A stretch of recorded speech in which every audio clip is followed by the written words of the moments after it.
Hello fourth year students. Today we are going to have a new lecture in literary criticism, and we are going to uh, have a lecture about one of the leading figures in the Romantic period concerning literary criticism. We study the Romantic period in poetry. We study the pioneers like Wordsworth, like Coleridge, as poets. We study their poetry, we analyze it, we try to find the romantic features and elements, but still we think that the same poets, same pioneers in poetry had their own theories concerning literature, concerning poetry also, which of course comes from certain influences on them. That's why it is really important when you are studying literary criticism to think of Romanticism as a literary school and also as part of the tradition of literary criticism. So, in the previous lecture, we talked about Wordsworth, we talked about Shelley, we said something about the influence of the French Revolution on the emphasis on the idea of individuality. Let's say the individual by himself is an important and significant entity by himself. His thoughts, his ideas, his emotions. So this individual also, his experience in nature, particularly in nature, the personal or the individual experience that is referred to by the Romantics is mainly related to nature, because they believe that nature has a great influence on man, either by teaching him, either by shaping his mentality, shaping his imagination. So that's why you find that nature is present in all the romantic poetry, whether we are talking about the first generation or the second generation of the older generation and the younger generation of romantic poets. So if you remember, we were talking about Wordsworth, who was actually a friend of Coleridge. We said that Wordsworth has a very famous preface in Lyrical Ballads, which is a book that was written by him and by Coleridge both. In this preface, he introduced some of his insights about literary criticism, about poetry, that actually we consider to be related to literary criticism. Or let's say this is his literary theory, by the way. وإذا تذكرون احنا سولفنا على literary criticism versus literary theory, and we said that literary criticism is practical. It's the application of the whatever literary theory the critic has or bring with them. So Wordsworth literary theory, just to refresh our memories, believes that memory has a crucial and important role in writing poetry. As a poet, you have your personal experiences in nature, and then in a moment of tranquility you start to recall what you have experienced, and the intensity of the emotions that you feel as you are recollecting is the same as the time you were experiencing this thing firsthand. So when it comes to Coleridge, what could be different? What is his literary theory, or based on what he devised his theory? And when we speak about Coleridge's contribution in literature in general, actually we are talking about someone who was known as a critic more than as a poet. And Coleridge was considered for a very long period as a major critic more than as a major poet. Okay, his tradition in criticism is really significant. So what is this famous book that Coleridge has written, from which we have recognized his literary theory? It's Biographia Literaria. Biographia Literaria. It's a really interesting book, and actually it's not easy and it's not difficult. I don't know how come, but you'll find some things that are easy to understand, but others you need to reread them. Coleridge, mainly we have to put in mind that Coleridge was really influenced by the German philosophy. He read German philosophy, and he somehow was really interested in this idea of how to distinguish between reality and imagination, or what is this thing that we call imagination. You see, Coleridge is, we can call him a poet of imagination more than a poet of nature. He speaks about nature, of course, and there is a lot of this element in his in his poetry. But let's see what's the place of imagination in his literary theory. Coleridge was of the opinion that outward world can only inspire poetry, but to shape it well, the poet needs to seek help of his own imaginative faculties. So if I look around in nature, I can find inspiration, of course. And the one who supports this idea is his friend Wordsworth. Wordsworth actually glorified nature. He was thinking of nature as teacher, as a guide for him. He was raised in nature. If you go back to his poem Prelude, you see that it is an autobiography of himself as a poet and as a person who was raised in nature. He was a child in nature. This is the, let's say, the extent to which he is really influenced by being in nature. So, nature can influence me as a poet, it can inspire me, but still, in order to shape my poetry well, in order to make it better poetry, in order to aspire with this poetry, to make it, let's say, reach to a higher value, according to Coleridge, the poet needs to seek help of his own imaginative faculties. You have these faculties. I mean, this is part of the human nature. This is part of being human. This is part of what makes you special as a human being from other creatures, that you have this faculty of imagination, creating worlds that are not real. This is only a human quality. So the Biographia in this book, what do we find? Is an eclectic work combining intellectual autobiography. So there is this element of his life, the autobiography, but which element? Intellectual. He talks about his development, the progress of his intellect. Philosophy. Actually, there is a great deal of philosophy in this book, and literary theory. Some critics have praised the insight and originality of this work, viewing Coleridge as the first English critic to build literary criticism on a philosophical foundation. Okay, we already have actually literary critics from the New Classical period. We have Sir Philip Sidney, for example. We have John Dryden. We have Alexander Pope. It's not that literary criticism it was totally new in the 19th century.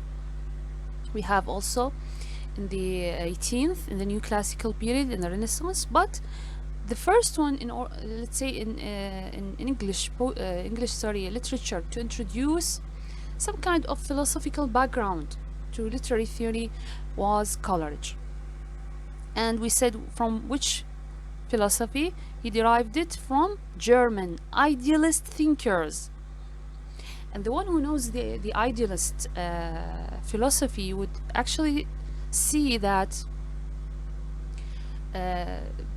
reading this philosophy, of course, influences the one who reads it is going to be influenced by the way this philosophy views the world.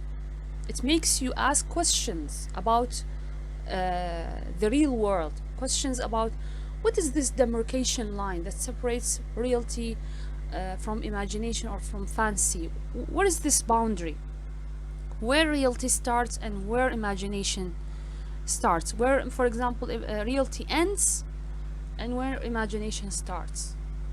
Okay, so like which German philosophers? We have Immanuel Kant. Of course, Immanuel Kant actually is such a great philosopher who has influenced a lot of thinkers and writers in the modern period. And German romantics such as Schiller, Schlegel, and Schelling. Okay, these are the names of the German philosophers that he read and was really influenced by them. So, when creating or reading poetry, Coleridge called for that willing suspension of disbelief for the moment, which constitutes poetic faith. Okay, so when it comes to poetry, things are different, right? And here, this is a really interesting term, or let's say expression, the willing suspension of disbelief. Now, if you are watching a movie, مو إذا تتفرج على فيلم، يعني حقيقة إحنا نعرف إنه بالفيلم ذولا ممثلين، نعرف إنه كل هذه الأحداث والقصة هي مو حقيقية، هي مجرد خيال شاعر، عفوا خيال كاتب، تمام؟ What you see in a movie is not real. Why? Of course it is not real. You already know that these are actors. There is a director, these are actors. Sometimes even the graphic, the let's say the tricks that appear in this movie, you already know all these things that happen behind the scenes. But still, you watch the movie and you interact and you want to know what's going on in this movie, what's going on in the story. Why? Because you make a kind of suspension. تعليق، يعني انت تعلق هاي الافكار والحقائق اللي انت تعرفها، تعلقها بشكل ارادي willing، يعني بارادتك انت تعرف هذا الشيء مو حقيقة اللي دا تشوفه، تمثيل. But you want to suspend what you are let's say the disbelief in these things for a moment, and then you enjoy watching the movie. The same thing happens in literature. This is what Coleridge says, okay, that even in creating poetry or reading poetry, both, whether the poet or the reader, in both cases, what happens is that your disbelief in the things that you are going to create, or your disbelief in the things that you are reading, is suspended for the whole time that you are reading or writing, and then you live in this kind of situation until you finish reading or you finish writing. Okay? وهو هذا الشيء اللي سماه poetic faith. See? By this he meant that the reader will accept the poem on its own terms. And for example, if you remember his poem Kubla Khan, remember this poem? It's very famous, and I see all the students don't like it, but this poem is just a dream and a fragment, both. There is a dream that he saw, and when after waking up, he wrote what he have seen, the dome of pleasures, all the descriptions of the inside of the dome, and then the outside. And then later on, this fragment in the end, which is totally out of his imagination, that's not related to dreams. If you notice here, as readers, we accept all the things that are related in this poem, although we know that this is a dream, although we know that the end of this poem is a fragment. We accept it and we try all the time to interpret it, to analyze it, to come up with a certain understanding of it. You see, this is what we are doing, and this is what we call the willing suspension of disbelief. Temporarily, of course, this happens temporarily, giving over to the author's vision of the world long enough to appreciate the work. This is important. Why? Because how can you appreciate؟ يعني بعض الأحيان هسه أنا من أشوف بعض الطلاب مثلا يقول يكون عنده رد فعل حول عمل أدبي معين، إنه who said that the poet means this? Who said that this story is like this? Or is interpreted like this? Or why should we be reading this? Here you see the reader is not willing to experience the literary work or the poem or the novel or whatever it is, and to suspend his disbelief. Okay, why? Because they believe that they don't want to appreciate this work. They don't find it significant or important to give some time to appreciate this work of literature. Okay, the readers should be willing to overlook or neglect consideration of the rational or logical aspects. Okay, يعني احنا ندري هذا تمثيل، ندري هذا مسلسل، ندري ذول ممثلين مو حقيقي، يعني اللي يصير مو حقيقة، وهذول شخصيات مو حقيقية، هذول كلهم ممثلين. لذلك لازم نترك هاي الحقيقة، نتجاوزها ونسوي نفسنا ما نعرف بيها. يعني stop thinking rationally, stop thinking logically. It's not the case here. You shouldn't be all the time taking things or interpreting things rationally or logically. For the sake of poetic faith, this prioritization of emotion and feeling over reason and logic, and this is a quality of the Romantic literature, to give priority to emotion and feeling. What you feel, what's your reaction. Okay, it was central to the Romantic movement. See, that's why here we are talking about a Romantic literary theory. Coleridge's theory of imagination. Primary, look here, what we are going to see here is that Coleridge took this division of the types, or let's say these are not types, let's be specific. We can think of it as خلينا نقول هي levels of imagination. He took it from the German philosophy, by the way, and this is found in his book Biographia Literaria. So primary imagination, we have something, as Coleridge believes, called primary. It operates in our normal perception. Coleridge says that this imagination is a spontaneous, عفوي, okay, تلقائي, and we don't have to put any effort, and that is also why Coleridge called this imagination the necessary imagination. Primary imagination connects our mind and nature.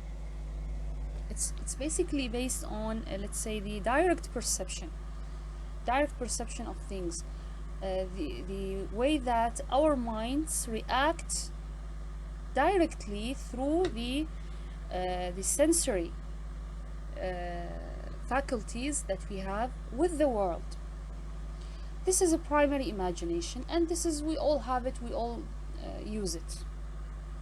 Okay, secondary imagination, this is poetic and creative. This is here this one is important. It is poetic, and here what we call creativity takes place. Primary imagination generally creates a duplicate of what has been observed in nature by others, but the secondary imagination breaks down what has been observed so as to create a new meaning or thing. So this is the difference. You have the primary imagination that directly reacts with the world, takes elements from the world through perception, and give them to the mind as they are, without any processing, without any change. But the secondary imagination, no, it takes these elements and it breaks them down and observes them. It breaks them down and then it creates something new out of them, or adds some kind of meaning to them. And this is creativity. This is the ability that a poet has. It is put into action by the conscious will. It is not something that our minds deal with automatically or spontaneously. No, it is something that we are able to control, to process, to change, to add to create something out of. You see? And here this is an important note: they are not different in type. These are not different types of imagination, no. It is all imagination, it's the same, but there is degree. There's this degree, which is called the primary, and then we have the other degree, which is the secondary. Okay? So it's just a matter of degrees, not types. The distinction made by Coleridge between fancy and the imagination rested on the fact that fancy was concerned with the mechanical operations of the mind, while imagination, on the other hand, is described the mysterious power as the mysterious power. So there is another term, which is fancy. What makes fancy different from imagination? According to what it is said here, it is not that fancy is mainly concerned, it is something similar with the mechanical operations of the mind, while imagination, on the other hand, described as mysterious power. You don't know actually how come that human beings have this ability of imagination. Where does it come from? It's not related to perception, right? Direct perception of the world. It is something that to us as human beings is mysterious. That's why you find that in the, culturally speaking, يعني, you find that for example, the Greeks, when they speak about how a poet writes his poetry, they would say that he has this muse of poetry that inspires him. مو يقولون هاي الميوز that تعرفون احنا مر علينا الميوزز 9 muses in Greek mythology. Each one inspires something. One inspires poetry, the other inspires singing, the other inspires philosophy, dancing, music. يعني لما ما يعرفون منين هذا الشخص عنده هاي القدرة على مثلا خلينا نقول التلحين، الألحان، الموسيقى، هذا الشخص منين يعرف يكتب شعر؟ منين تجي هاي القدرة؟ فشي غامض. احنا شو نقول بالعربي؟ شيطان الشعر، فلان عنده شيطان الشعر. وموجود هذا الشيء مو بس بالثقافة الإغريقية، موجود بثقافات عديدة. This idea of the poet or the writer being inspired by something mysterious, something out of the ordinary mind and let's say ordinary perception that all people have. يعني الشاعر يختلف، شاعر عنده فد شيء بعد أعلى ومختلف، درجته أعلى من الإنسان العادي. Thus imagination creates new shapes and forms. أشياء اللي احنا نشوفها اعتيادية. ليش مرات أكو هسه مثلا أعمال أدبية من آنس من أجي أشرحها أشوف الطالب ما يتفاعل؟ ليش؟ لأنه ما عنده يمكن نفس الخيال اللي عند الشاعر، ما مفعل عنده هاي ملكة الخيال، مو بينما هي عند الشاعر قد تكون كلش قوية أو أعلى نسبة. You see, imagination creates new shapes and forms of beauty by fusing and unifying the different impressions it receives from the external world.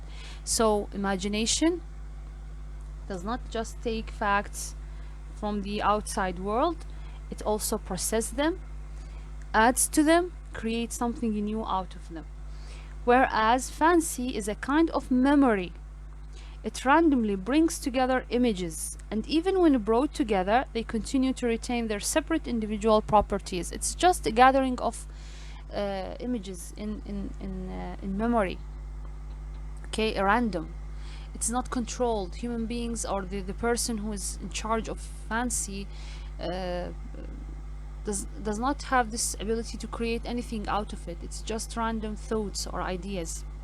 Okay, وهذا يمكن اللي يخلي كولريدج يمكن ما يتوافق ويا ووردسورث يقول لا memory. I remember things I have experienced and then I write down the feelings, the intensity, the same feelings and emotions I had.